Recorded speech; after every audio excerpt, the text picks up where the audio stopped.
Sir గీతం భూములు చిచ్చు ఏమిటి భూపందారు? గీతం యూనివర్సిటీ దానికి సంబంధించిన భూములు అది పెద్దది, తప్పకుండా రాష్ట్రంలో ప్రైవేట్ యూనివర్సిటీస్లో అది కూడా ఒకటి ముఖ్యమైనది. ఆయన మూర్తి గారు అది వరకు విశాఖ ఎంపీగా చేశారు. ఇప్పుడు ఆయన మనవడు తర్వాత బాలకృష్ణ అల్లుడు భరత్ ఇప్పుడు ఎంపీగా ఉన్నారు. జరుగుతోంది. ఒక 59 ఎకరాల భూమి రిషికొండ, ఎండాడ ఈ ప్రాంతాల్లో. ఈ భూమి నిజానికి ప్రభుత్వ భూమి, కానీ అది వాళ్ళ అధీనంలో ఉంది. అది అట్లాగే కొనసాగుతూ ఉంది. ఆ భూమిని మనం వాళ్లకు లైసెన్స్ పర్మిట్ ఇచ్చేయచ్చు, రెగ్యులరైజ్ అయ్యొచ్చు అని జిల్లా కలెక్టర్, విశాఖ జిల్లా కలెక్టర్ జీవీఎంసీకి వర్తమానం పంపించారు. రేపు 30వ తారీఖున జరిగే గ్రేటర్ విశాఖ మున్సిపల్ కార్పొరేషన్ సమావేశంలో 30వ తారీఖున దాన్ని 15వ అంశంగా చేపట్టారు ఎజెండాలో. 15th అంటే ఒక పాయింట్. బహుశా ఇంకా స్థానిక సంస్థల కాల పరిమితి కూడా అయిపోతున్న ఒక పరిస్థితి. ఇప్పుడు నిర్ణయం తీసుకుంటే మళ్ళీ ఎన్నికలు జరిగేప్పుడు అది రావాలి.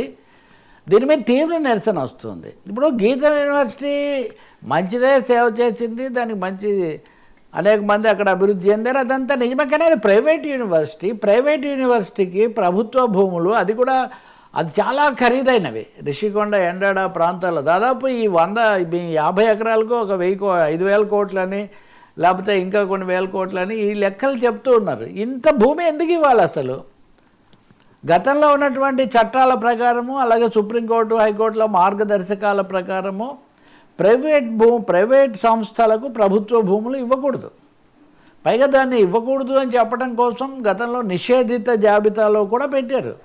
నిషేధిత జాబితాలో పెట్టిన భూములను ఎందుకు ఇవ్వాలి? గతంలో జగన్ ప్రభుత్వం ఉన్నప్పుడు వీళ్ళు కొంత భూమి అదనంగా చేశారని వాళ్ళ కాంపౌండ్ వాళ్ళు కూల్చడము, దాని మీద కోర్టుకు వెళ్ళటము, ఇట్లాంటివన్నీ కూడా జరిగాయి. సో అవి కొనసాగుతుండగా ఇప్పుడు కొత్తగా ఈ 59 ఎకరాలు ఇవ్వటము ఇదంతా ఏంటి అని అక్కడ స్థానికంగా ఉన్నటువంటి సంఘాలు, వామపక్షాలు, ఐఏఎస్ అధికారి ఒక ఈఎస్ శర్మ గారు కూడా లేఖ రాశాడు. ఇది చట్టరీత్యా ఎక్కడ చెల్లని విషయం ఇది, ఈ విధంగా ఇచ్చుకుంటూ పోతే ఎక్కడ ముగుస్తుంది? పోనీ గతంలో మాట అన్నారు 99 పైసలకి ఎకరా భూమి ఇస్తాము, ఫార్చ్యూన్ 500లో ఉన్న వాటిలో ఏదొచ్చినా ఊరికే 99 పైసలు కూడా ఊరికే తీసుకున్నాం, ఊరికే కూడా ఇస్తాం, ఏమవుతుందన్న స్థాయిలో మాట్లాడారు కదా. మరి ఇదే ఫార్చ్యూన్ కంపెనీ కాదు, విద్యా సంస్థ. భూములు వాళ్ళు కొనుక్కోగలుగుతారు, ఎందుకు ఇస్తున్నారు? దీని మీద చర్చ వచ్చింది. వాస్తవంగా ఆ మేరకు భరత్ వివరణ కూడా తీసుకున్నారు. భరత్ ఏమంటారంటే అవి చాలా కాలం నుంచి మా అధీనంలోనే ఉన్నాయి కదా, మా అధీనంలో ఉన్న వాటిని మేము రెగ్యులరైజ్ చేయమని అడిగితే తప్పేముంది, ఎంతమందికి ఎన్ని రెగ్యులరైజ్ చేయలేదు, ఇది కావాలని కొంతమంది మా మీద దుష్ప్రచారం చేస్తున్నారు, ఇందులో తప్పేం లేదంటారు. తప్పు లేదని కోర్టు ఏం చెప్తుంది అనేది ఒక విషయం, కానీ ప్రభుత్వం మామూలుగా కంటెంట్ చేయాలి, ప్రభుత్వం మా భూమి ఇది మీరు తీసుకోకూడదు అని. కానీ అది స్థానిక సంస్థల ఏరియాలో ఉన్న భూములు ఇవ్వకూడదు అసలు అని చెప్పింది కోర్టు ఇది వరకు. ఇప్పుడు ఏం చేస్తున్నారంటే ఇది స్థానిక సంస్థ భూమి కాదు, ఇది జీవీఎంసీ భూమి కాదు, కానీ కలెక్టరే చెప్పినప్పుడు మేము పరిశీలించాలి కదా, ప్రభుత్వానికి అభ్యంతరం లేనప్పుడు. సో రాజకీయంగా కూడా దీని మీద చాలా వివాదగ్రస్తమైనటువంటి పరిస్థితి ఉంది. ఏదైనా విశాఖలో భూములను చాలామంది మధ్యతరగతి వాళ్ళు, అంతకుముందు వేసుకొని అనుమతి రాని వాళ్ళు వేల సంఖ్యలో ఉన్నారు. ఇళ్ల కొరత అన్నది, స్థలాల కొరత కూడా చాలా ఎక్కువగా ఉన్న చోట ఎందుకు ఈ భూమి ఇస్తున్నారు? ఇది పెద్ద దుమారంగా ఉంది. రెండవది, ఇప్పుడు ఈరోజు మీరు గీతంకి ఇచ్చాక రేపు ఇంకో దానికి ఎందుకు ఇవ్వరు? మీకు ఒక విషయం గుర్తుంటుంది, ఆంధ్ర యూనివర్సిటీ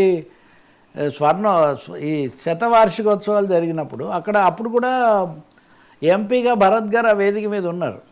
కొంతమంది మేమేదో ఆంధ్ర యూనివర్సిటీని దెబ్బతీస్తాము, ఆంధ్ర యూనివర్సిటీకి వ్యతిరేకంగా ఉన్నాము, గీతం యూనివర్సిటీనే పైకి తేవాలనుకుంటున్నామని ఇటువంటి ప్రచారం చేస్తున్నారు. కానీ ఈ ప్రైవేట్ యూనివర్సిటీలు, ప్రైవేట్ సంస్థలు పెరిగితే డబ్బు గల వాళ్ళే చదువుకుంటారు, ప్రభుత్వ సంస్థలు ఇట్లాంటివి పెరిగితే అందరూ చదువుకుంటారు, కాబట్టి ఇది పెరగాలని నేను కోరుకుంటున్నాను, ఇలా ఆయన చెప్పారు.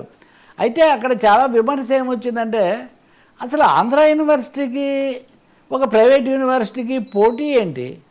ఆంధ్ర యూనివర్సిటీకైనా ఆంధ్ర, ఉస్మానియా, వెంకటేశ్వర మొదటి నుంచి ఉన్న విశ్వవిద్యాలయాలు, తర్వాత ఇతరమైనవి వచ్చాయి అనే విమర్శ కూడా అక్కడ వచ్చింది. సో వీటన్నిటి తర్వాత కూడా ఇన్ని వివాదాలు, కోర్టులు ఇవన్నీ అయిన తర్వాత కూడా ప్రభుత్వం ఏకపక్షంగా ఆ భూమి ఎందుకు కట్టబెడుతూ ఉంది? దీని మీద కార్మిక సంఘాల నిరసనలు, ఆ సిపిఎం సిఐటి వాళ్ళు, లేకపోతే ఇదిగో ఐఏఎస్ శర్మ లాంటి వాళ్ళు చాలా అభ్యంతరం చెప్తున్నారు. ప్రభుత్వం ఒక స్పష్టత రావాల్సి ఉంది. ఇంకొకటి మరి జనసేన మిత్రులు అది వరకు కొంతమందికి భూములు ఇచ్చినప్పుడు అప్పుడు చాలా అభ్యంతరాలు పెట్టారు. ఈ విషయాల్లో ఎందుకు నిశ్శబ్దంగా ఉన్నారో కూడా తెలియదు. చట్టరీత్యా చాలా అధికారికంగా ఇవ్వాలనుకుంటే అది చెప్పి చేయాలి. ఇది కోర్టులో కూడా సవాల్ చేస్తూ ఉన్నారు సార్. అది